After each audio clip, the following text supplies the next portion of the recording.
Hello, I'm Dr. Katherine Krefft, and this is the 8th in our series of videos on how to handle our anxiety during the time of COVID-19. I've entitled this video "To Cry or Not to Cry," and you'll soon see why. I'd like to offer this video particularly for our nurses, our doctors, first responders, nursing home staff, and to everyone who is on the front lines during this pandemic.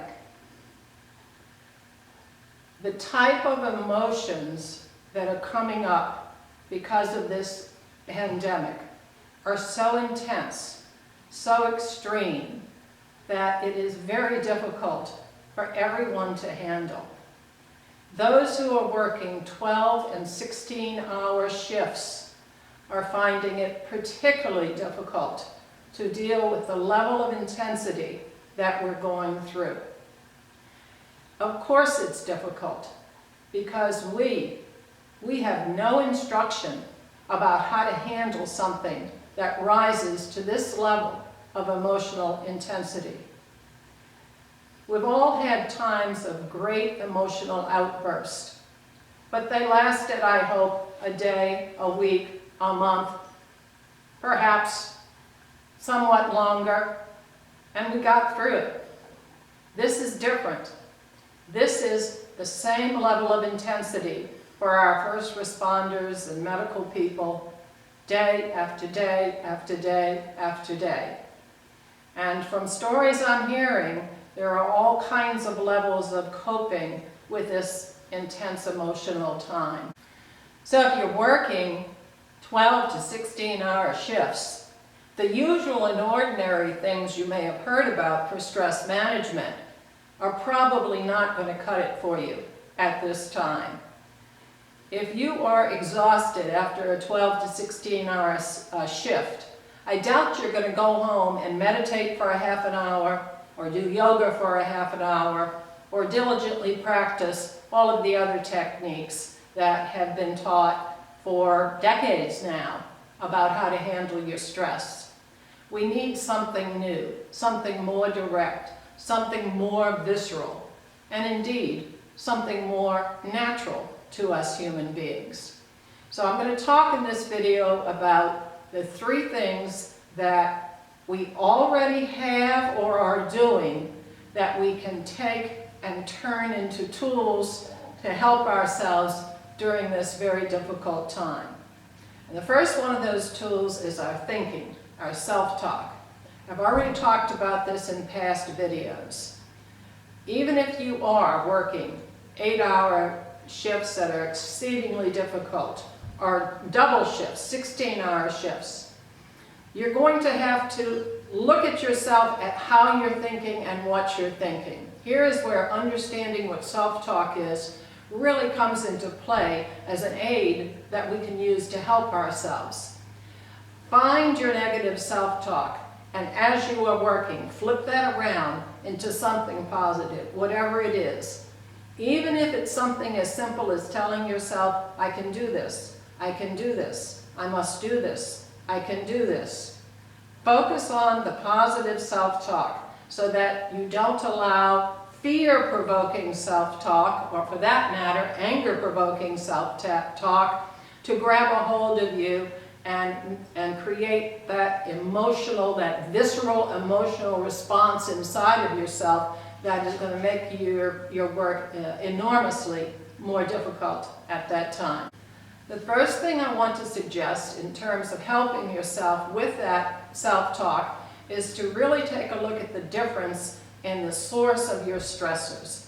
In general, as I see it, we have 2 sources of stressors. We have internal and we have external stressors. External stressors come from what's happening around you in the real world.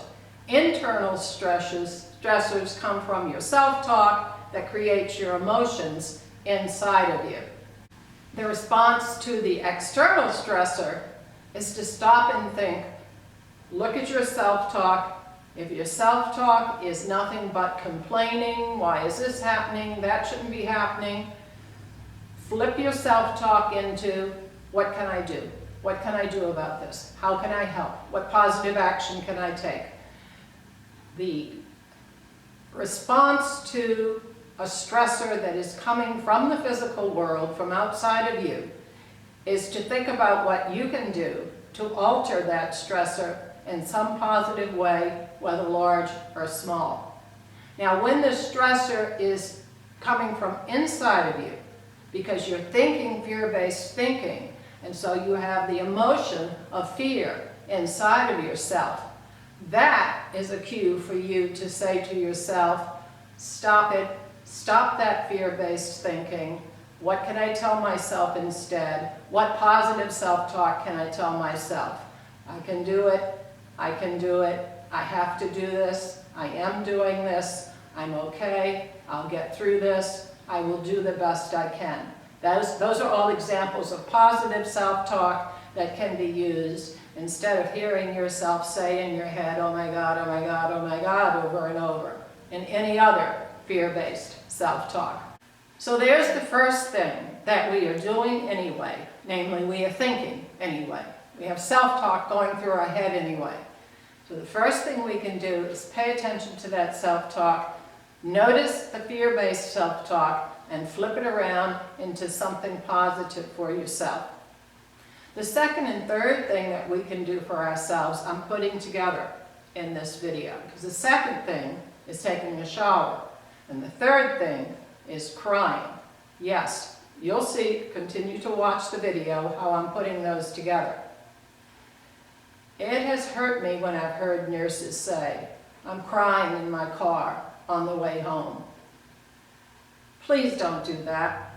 Crying while driving will impair your vision, and if you go to the point of sobbing, that could impair your coordination. Very dangerous when you're driving. Listen to this video and put into practice what I'm presenting to you, and you will be able to stop yourself from crying on the way home, or indeed while you're working your shift. When we go home during a time like this after a horrendous 8-hour shift or a 12 or a 16-hour shift, we don't want to meditate for a half an hour. Probably the most that we want to do is just shove something down our throat, take a shower, and crash in bed. That's real. If that's what you're going through, then you can take that to help yourself with the emotional stress of this time. Crying is nature's way of handling very, very intense outbursts of emotion inside of ourselves.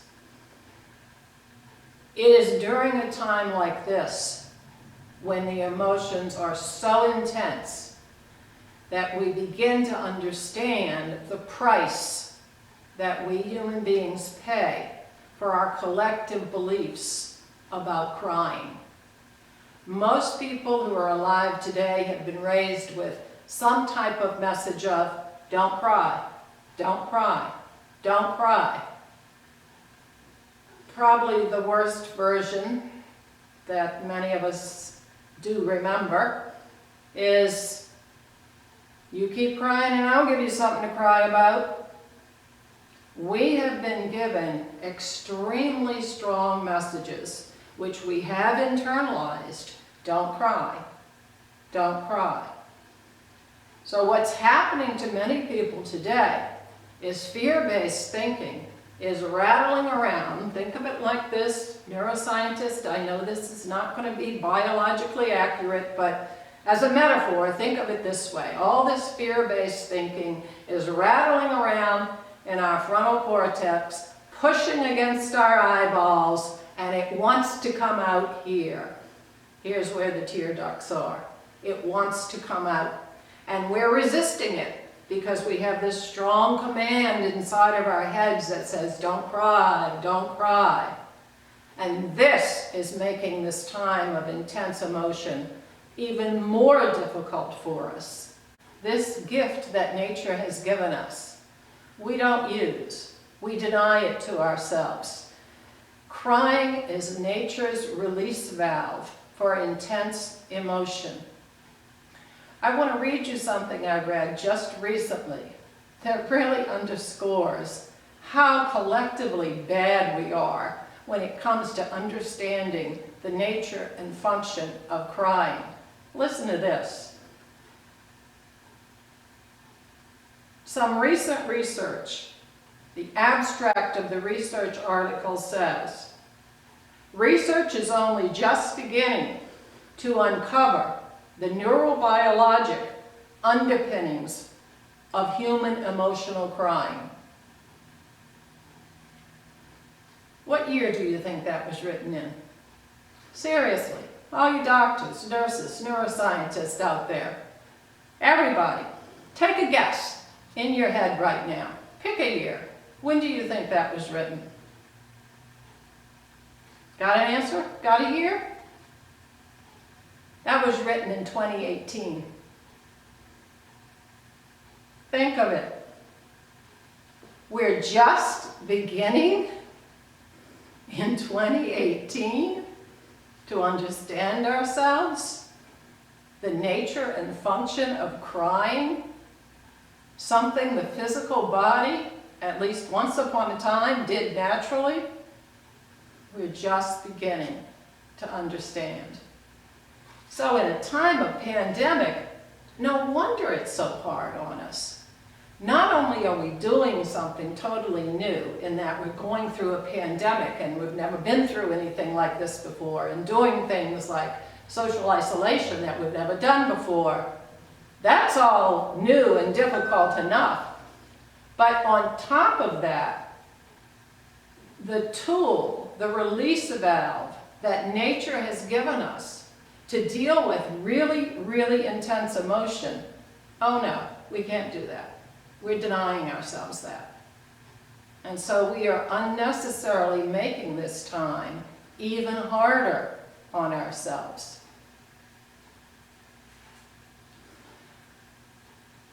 As I've worked with people over the years, I've suggested steps in healthy crying.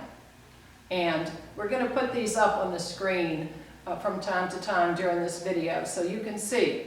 And if necessary, stop the video, come back and write it down so that you can follow this yourself. Healthy crying is a type of crying that we give ourselves permission to do to soothe ourselves, and because we know and feel inside of ourselves that all of this emotion-based thinking that's running through our frontal cortex is pushing on our eyeballs and wants to come out here in tears. So we let ourselves have what our bodies want us to do naturally. And here are the steps. The first step I call give yourself permission to cry. I've learned from people over the years that right here at the beginning is where we stop ourselves. As soon as we have that internal pressure to cry, we pull back because we're hearing a voice in our head that says, and you know what it says, don't cry, you better not cry, don't be weak, don't cry. So to reverse that, we literally have to take a hold of our self-talk and say to ourselves, no, that's old-fashioned 20th century junk. I refuse to bring that any further into the 21st century. I give myself permission to cry. Literally use that self-talk. Literally say to yourself, I give myself permission to cry. I can cry if I want to. It's okay. It doesn't mean I'm weak. It doesn't mean anything except I'm human going through a very, very emotion-provoking time. Give yourself permission to cry. That's number one.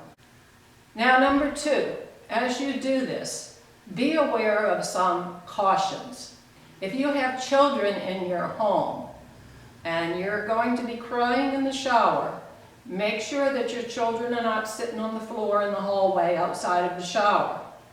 You want to help your children, and we will cover that. We will talk about how to help your children in the next video.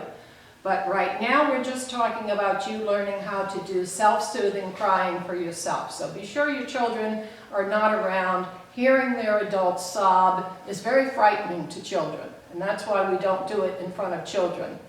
The second caveat is, if you, before all this happened, were in psychotherapy, if you've been in therapy for a long time, if you've ever been suicidal or are suicidal now or have any issues at all like that, do not do what I'm about to say without first talking to your psychologist, first talking to your therapist, perhaps in more than one session, about your feelings and about what you can do in a healthy way to express those feelings. So knowing that we do have to take all those things into mind, we can, if you're clear, if you feel okay about it, proceed to the third step. So in immediate preparation, the third step is immediate preparation. You're in the bathroom, you're by yourself, the door is closed, you get ready to go into the shower. Okay, see, all of this is something you're going to do anyway. You're going to take a shower anyway.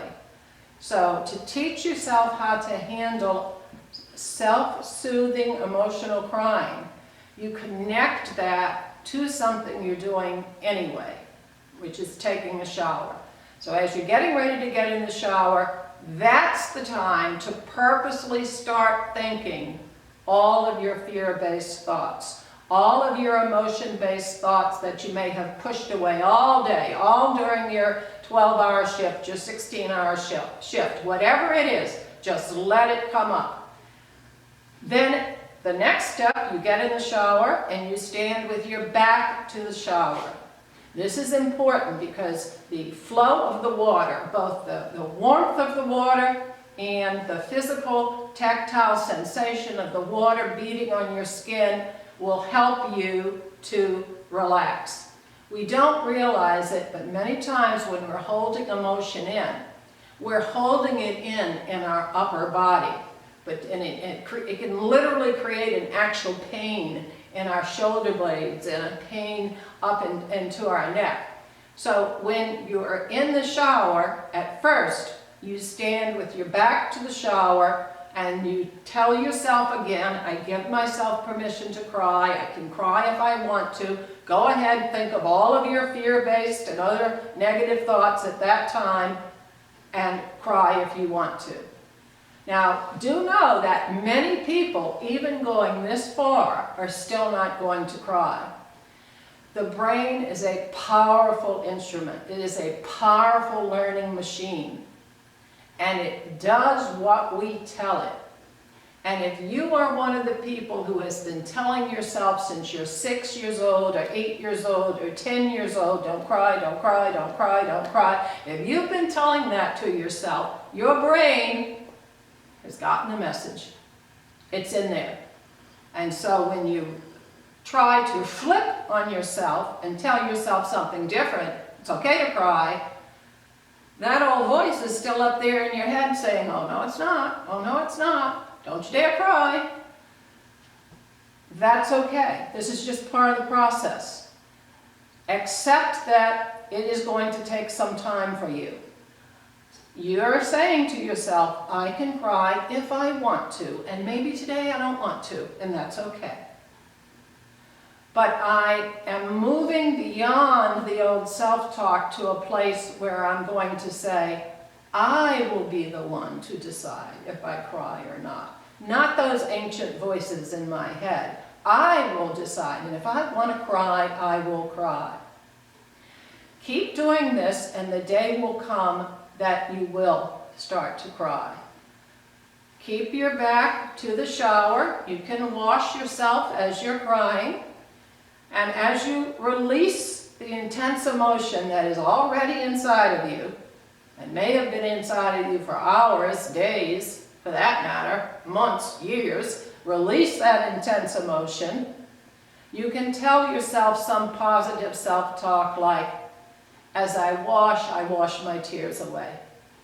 And literally, you look down and you see the water going down the drain, and all of that difficult emotion, all of that fear, anger, grief, whatever emotion it is and all of the negative thinking connected with it, you can just visualize it washing right down the drain, right out of you and right down the drain.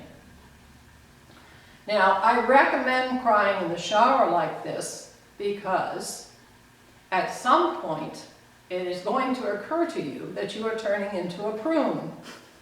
Or the water's starting to get cooler. You're running out of hot water. You see, you could cry in your bed, or you could cry in your car. But if you cry in your bed, you just might be tempted to cry and cry and cry and cry. Same thing if you're crying in your car. You could cry all the way home. Don't do that. When you allow yourself to cry in the shower and you're finished crying, or the water's starting to get cold, then you purposely turn around with your face to the shower spray, and you let the shower spray hit you right in the face. You will instantly stop crying. You will either stop crying or you will have to turn your head away in order to continue crying. This is because we all have built into us a natural reflex whereby we don't want to breathe in water. Our bodies don't want us to breathe in water. So this is a great tool to use. Let the water fall on your face, and as it does, you watch yourself talk. You can tell yourself something like, okay, I'm done now, it's over, I've had a good cry, the water's starting to turn cold, so I better get out of the shower. And as you do that, with the water falling on your face, you will calm down. At that point, you exit the shower and you proceed to step 6.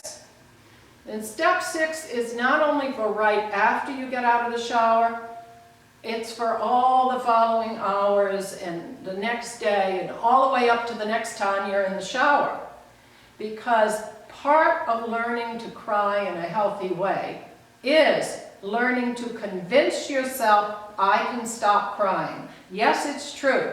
I can cry if I want to, but I can also stop myself from crying. Many people, when they begin, are not at all convinced of this. But then, we've not been taught these things since we were 3, 4, 5, 6, 7 years old. So, in the 6th step, remind yourself that stop crying means stop crying for later too. For when you get out, not only just for when you get out of the shower, but for later. And so you go to work the next day, and something extremely emotion-provoking happens. Perhaps you're a nurse and 3 people die within a half hour of each other, and you had been attending to all of them. Of course you're going to want to cry. But you're in the middle of your shift, so you tell yourself, not now, not now, later, later. I'll cry when I'm in the shower. That's when I can cry. Now this will take some practice. Be gentle with yourself. No one's ever taught you how to do this before. So of course, collectively, we don't know. Collectively, we're scared to death of crying. Think we're gonna melt like the Wicked Witch of the West. So go slow with yourself and be gentle with yourself. But please know, if you follow these steps and do it diligently and do it repeatedly, you will get to a point where you cry in the shower, you could cry heaving, sobbing cries in the shower. But the next day and the next day, you have something to do. If you're a doctor, nurse, first responder, you're a parent at home with your children now, you want to make this the best possible time for them. Something happens, you hear something on TV, you get frustrated. Again, those emotion-provoking thoughts are dancing around in your head, pushing against your eyeballs, and you want to cry. But you tell yourself, no, not now, later, when I'm in the shower by myself. That's when I'll cry. I can do that. Yes, this takes practice, but if you practice and keep at it, you will get to where you are able to help yourself so that you're not crying in the middle of a work shift, not crying in the car on the way home, not sobbing in front of your children. You are giving yourself permission to have your emotions and to express them in the way that nature has designed us to express them. And yet you are, to use the old way that we used to think about this, we are at work and in our relationships still in control. So following these steps, not only in this video, but in the earlier videos also, I hope that you're learning how to honor your emotions, to come to know yourself, your emotional self, and embrace your emotional self and express your emotions in a healthy way. The next video will be for parents, teachers, and everyone who is a child at heart, to take a look at how to interact with children in a healthy emotional way, to raise children who are never told, don't cry, but learn to be emotionally open and healthy with their emotions so that they recognize when they do stray into fear-based thinking and know right away what to do about it. We can raise children this way. We can, ourselves as adults, we can transform ourselves this way. It takes understanding and practice, and some of that anger I mentioned before to turn into determination to say to ourselves, I will do this, I must do this, I am doing this. Follow all your strategies for healthy coping with emotions, anxiety and other emotions. Remember to do your diaphragmatic breathing when you're getting out of the shower from having a good cry. That's the time to launch yourself right into diaphragmatic breathing, deep breaths. That also will help you stop crying and stay stopped in your crying. You go out, wear your mask, whatever positive action you can take to help others during this time. Remember that positive action that helps others will help you also with your emotions. And do know that heaven is with us. May your angels bless you.